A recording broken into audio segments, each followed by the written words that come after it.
Hi, were you taken by surprise by the market fall on Friday last week, or were you prepared for this? Are you alarmed and worried that the stock market might collapse and your investments, your trades might just wind up returning big losses to you? In this video, my dear friends, I'm going to answer your questions as I have been fairly accurately over the last 4 months, and I've been telling you the reasons why along with my hypothesis. So if you want to learn how to earn and the logic behind all the actions that you must take, welcome to my weekly market outlook video. I'm Vijay Bhambwani, a trader with 35 years of experience, 28 of which is as a founder CEO of a limited company that trades full-time for a living. I don't offer any courses, I don't sell any financial products. These videos are absolutely free of cost and without any commitment or expectation from you. Let's dive right in, and basically I'm going to take step by step 360-degree worldview of why the financial markets will go where I feel they just might. I'm going to involve your gray cells and help you along to take your own decisions, so that not only do I give you a fish, but I also teach you how to fish so you can feed yourself in the future. Let's begin without further much ado, and coming up on your screen is the weekly market roundup. As you can see that it was the Nifty that outperformed the bank Nifty, which I basically did tell you exactly would happen. The reason is that the bank Nifty was afflicted by the RBI 2 lakh crore, 2 trillion rupee floating rate of reverse repo, variable rate of reverse repo operation. This is something that I covered in my last week's video, and I'm going to talk about this in greater detail in the bond segment. But suffice it to know that this was completely expected by me last week. You can refer to last week's video, which was titled Make Haste But Slowly. I was cautioning you last week itself. Now, all it basically tells you, this market roundup window, was that even bullion came under pressure as the US dollar rose. For the last 4 months, I've been telling you that emerging markets, including India, need a weak US dollar because we are import dependent nations, and when the dollar becomes stronger against our national currencies, our landed price of imported goods become more expensive, and thereby we suffer from what is known as imported inflation, right? So as the dollar rose, it basically compressed bullion prices, and emerging markets came under pressure. Now, oil and gas also rose, as you can see from this table itself, which added to the pressure. Remember, energy is a multiplier asset class. If you raise prices of oil and gas, everything from your transport costs, your fruits, vegetable, milks, eggs, everything becomes more expensive, and therefore inflation goes up higher. Now, while the Dixie, which is the US dollar index, rose 0.75% on a week-on-week basis, the USD INR actually fell 0.32%, which means the rupee strengthened against the dollar even as the dollar weakened against the global basket. This was the only reason why the Nifty and the bank Nifty have closed with gains last week. Had the USD INR also risen, I assure you the markets would have closed in the negative on a week-on-week basis. The 10-year benchmark bond yield rose 7 basis points, as you can see on this table, and the bond prices sold off. Remember, the RBI has basically sucked out liquidity to the extent of 2 lakh crores. We'll talk about this in the bond segment. The MWPL chart, which shows on your screen, tells you that the MWPL went up 387 basis points, and the traders basically built up fresh long positions in expectations pre-budget of higher prices. Now, this has kind of become a reflex action amongst the traders. They feel going long is the only way forward. Remember what happened on 21st of December 2020. It was a Monday. The markets basically opened with a huge fall on Monday itself, but slowly but surely the markets through the remaining part of the week climbed up above the wall of worry, and once that Monday's intraday high was overcome, the rally returned back to normal. So people have become very reckless. They've become complacent. They're sitting back in their chair and assuming that the markets will continue to rise forever. Now, this is something that you need to guard yourself against. The MWPL is basically telling you that players are still reckless. Let's go to the basis chart. The basis is nothing but the difference between the spot and the future. As long as the future is above the spot, the basis is positive. When the future falls below the cash market or the spot price, the basis becomes negative. So the basis fell on a week-on-week basis on the Bank Nifty, which is shown as a red line, whereas the basis rose on a week-on-week basis for the Nifty, which is shown as a blue line.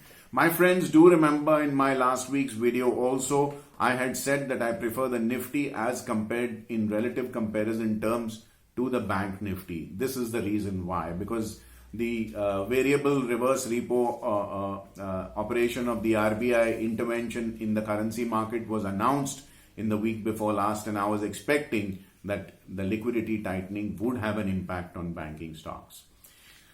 So coming up on your screen is a volume graphic, and the screen tells you that turnover both in the index and stock futures rose. Now, this is turnover across all three futures series, which is January, February and March, which means the selling pressure was really rising. The markets have fallen on higher volumes, which is not exactly very good news. And volumes, on the contrary, should have basically fallen on bearish days, but it hasn't. Now, this is statistical data that I update on my social media pages every day, post-market, late in the evening. I think we should connect on social media. The contact coordinates will come at the end of this video. We can get conversations going, exchange ideas, and I can handhold you from the statistical data point of view of where the markets are headed. It's very simple. Secondary school child can understand that aspect of the market. Let's now go to the 10-year benchmark bond yields. And I remain of the opinion that you cannot trade any segment of the market, whether it is banking or non-banking stocks. You cannot trade any segment of the market unless and until you look at the bond market. Let nobody else convince you otherwise. Bond markets are bigger, much more relevant as compared to equity markets. Equity markets out of commodities, currencies, equities and bonds is the smallest. Equity in turnover worldwide is the smallest. Bond market is the fountain or the source of all money. Now, the money was just reduced to the extent of 2 lakh crores by the variable reverse repo auction by the RBI. And basically, this is likely to have an impact on the Bank Nifty and the Nifty even in the coming week. Now, I've told you for months, you must basically watch bond yields every day. This is again something that I update on my social media pages. It's not something that you should omit. Omit it at your own risk. I, before deploying my money, would like to keep an eye on every variable so as to avoid shocks. Now, in the coming week, I expect the RBI to intervene in the forex market also. Remember, in the week before last, not only was this variable reverse repo auction announced by the RBI, but they also said they will intervene in the forex market, which has still not happened. I expect the RBI to buy dollars. Yes, I said buy dollars. Now, at some point in time, the RBI might just step in to stop the rupee from strengthening too much. And this is something that you might possibly see in the coming week. Now, the bond yields have risen by 7 basis points, which means bond prices have fallen. Now, falling bond prices exactly aren't very good news because the bank's mark-to-market portfolio is mark-to-market and it shows a notional loss, which is why your bank nifty and banking stocks will come under pressure, which is what many experts don't know and don't tell you. So take a 360-degree worldview and take everything into account before you put your hard-earned money at risk. I now come to the US dollar index, the Dixie. Here again, let me assure you, anybody who tells you that you should not be watching the US dollar index before taking a call on the Nifty doesn't know what he's talking about or she's talking about. As a 360-degree worldview trader, it is your job to look at everything before deploying your money in the market. And for the second consecutive week, the US dollar index, which is the index of the US dollar against the global basket of currencies, has risen. So a fortnight of gains cannot really be good news for emerging markets, including India. Basically, it will pressurize even gold and silver prices. It will pressurize industrial metals as well. Not that energy will get too far left behind also. So we don't really want a strong dollar. Keep your ears to the ground. Keep monitoring the US dollar index every day. And basically, you will see that there is a strong correlation between our markets and the USD index.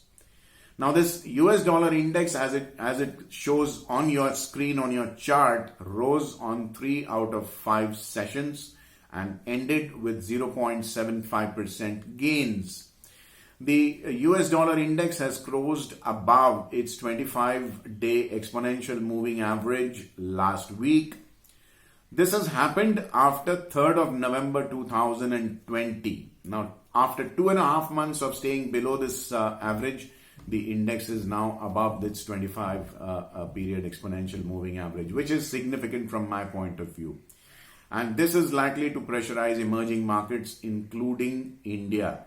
Do not take this matter lightly, irrespective of what the so-called experts tell you. Note now the weekly chart that comes up on your screen. The week before last saw a bullish hammer, and last week a bullish candle was seen following up from that hammer. That bullish hammer came at the fag low, the fag end of the decline, and as long as the low of that bullish hammer is maintained and respected, defended by the bulls, I think follow-up buying on the US dollar index can take this currency index higher. Of course, it will put us and our equity markets under pressure. Now, last week I advocated a range between 91.30 on the upside and 89.90 on the downside, which held beautifully well. Next week, I expect an estimated range. I'm emphasizing on the word estimated here, between 91.95 on the upside and 89.65 on the downside.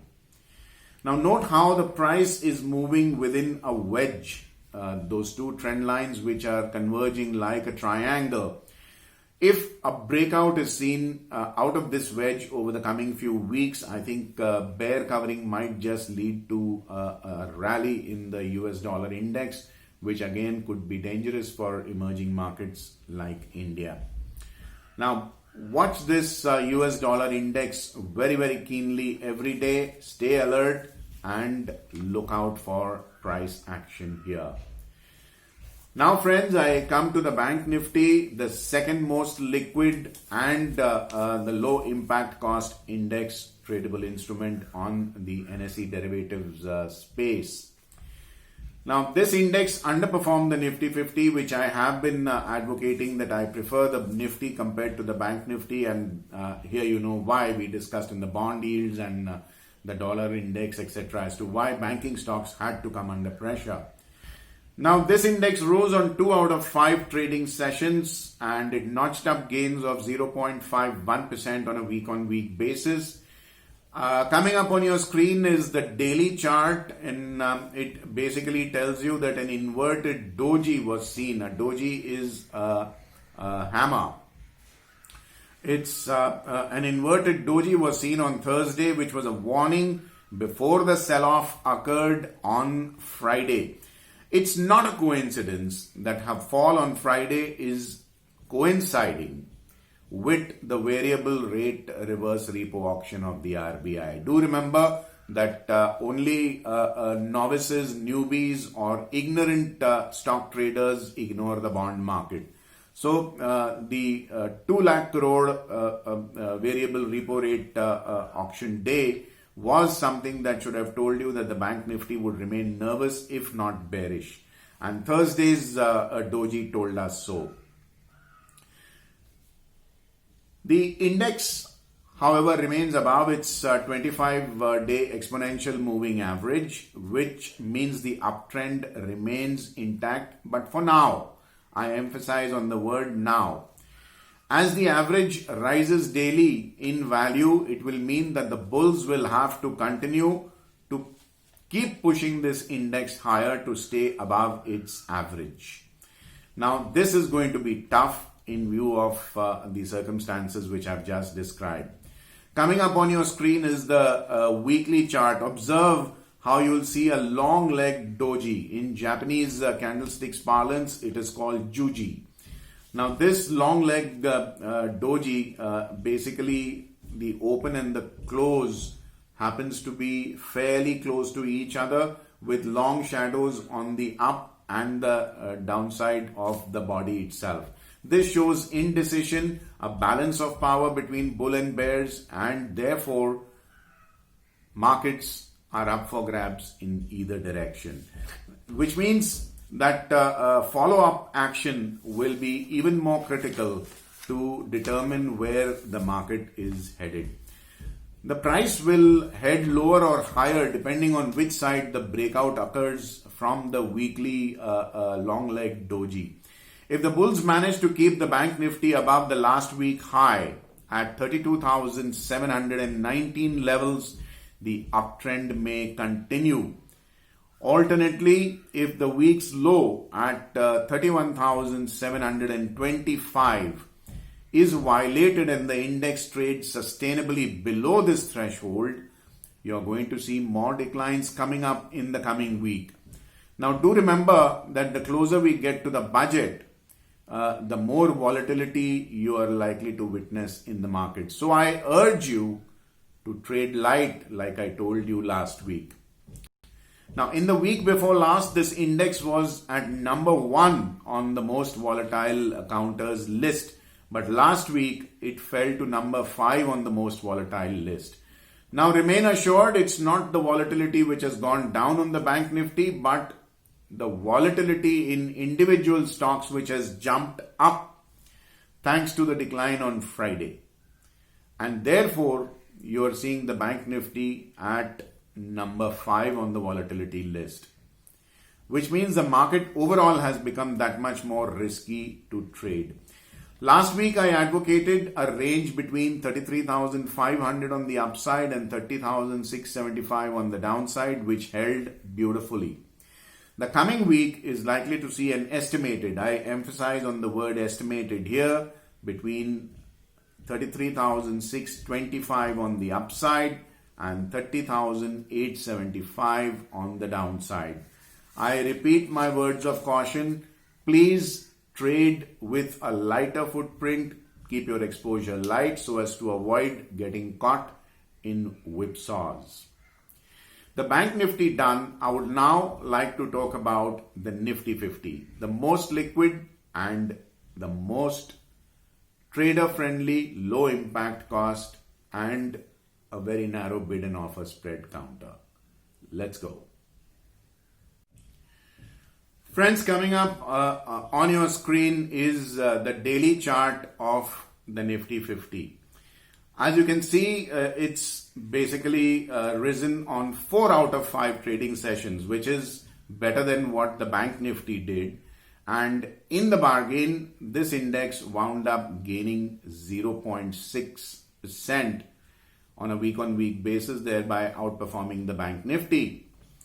And although the peak was hit on Wednesday itself on the Nifty, the bullish hammer was made, as you can see on this chart, right at the all-time high. This hammer was basically cautioning you that on an intraday basis, the bears did try to hit the Nifty, but the bulls managed to pull the prices up towards the upper end of the intraday range. Therefore, a small bodied hammer with a long shadow was made. Now, this is apparent from the basis which I update on my social media accounts every single day, Monday to Friday. I keep telling my friends on social media as to why the basis contracted, whether there's selling pressure or there's short covering or there's fresh buying. So maybe it makes sense for you to connect with me on social media and stay up to date here. So after the hammer made on Wednesday, Thursday was a day of mild recovery, and Friday saw a total slam dunk. It was complete mayhem and selling pressure on Friday. Last week, I cautioned you about trading light on this index, which is precisely what I was fearing, that the volatility is rising way ahead of routine levels thanks to the budget coming up. I actually titled the thumbnail of that video as Make Haste But Slowly. It was a premonition of things to come. Now, the Nifty is relatively better positioned in relative comparative terms to the Bank Nifty because the price remains comfortably higher than the 25-day exponential moving average. It does not mean that the Nifty cannot fall below its exponential moving average. Far from it, it can. But look at the difference between the exponential moving average and the closing price of Friday on the Bank Nifty and the Nifty, and you see what I mean. Now watch the weekly chart on your screen right now. See how a doji resembling an inverted hammer was made last week on the Nifty. For the bulls to take the index higher, they will have to take the index past the previous week's high, which becomes absolutely critical.